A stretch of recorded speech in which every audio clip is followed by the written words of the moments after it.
参った。おかしい。何かがおかしい。これから出かけるというのに何かを見落としている。その何かが思い出せない。おかしい、おかしいぞ。だがしかし前にもあったな、この感覚。いつだろう。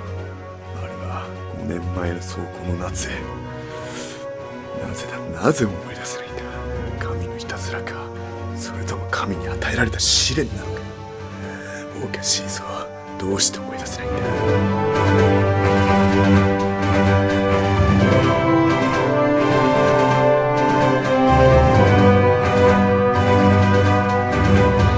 なんでエアコン消してねえじゃん。やっほー、オリエンタル通信の回だよ。みんなお疲れ様。今日も暑いね。夏みんな満喫してる？僕は海に行ったよ、この間。飼い主と一緒に。すごい楽しかったな。魚もいっぱいいて、本当にいいよね。綺麗だし、冷たいし、最高だよね。本当にハッピー、本当にハッピー、本当にハッピー。こんなもんでお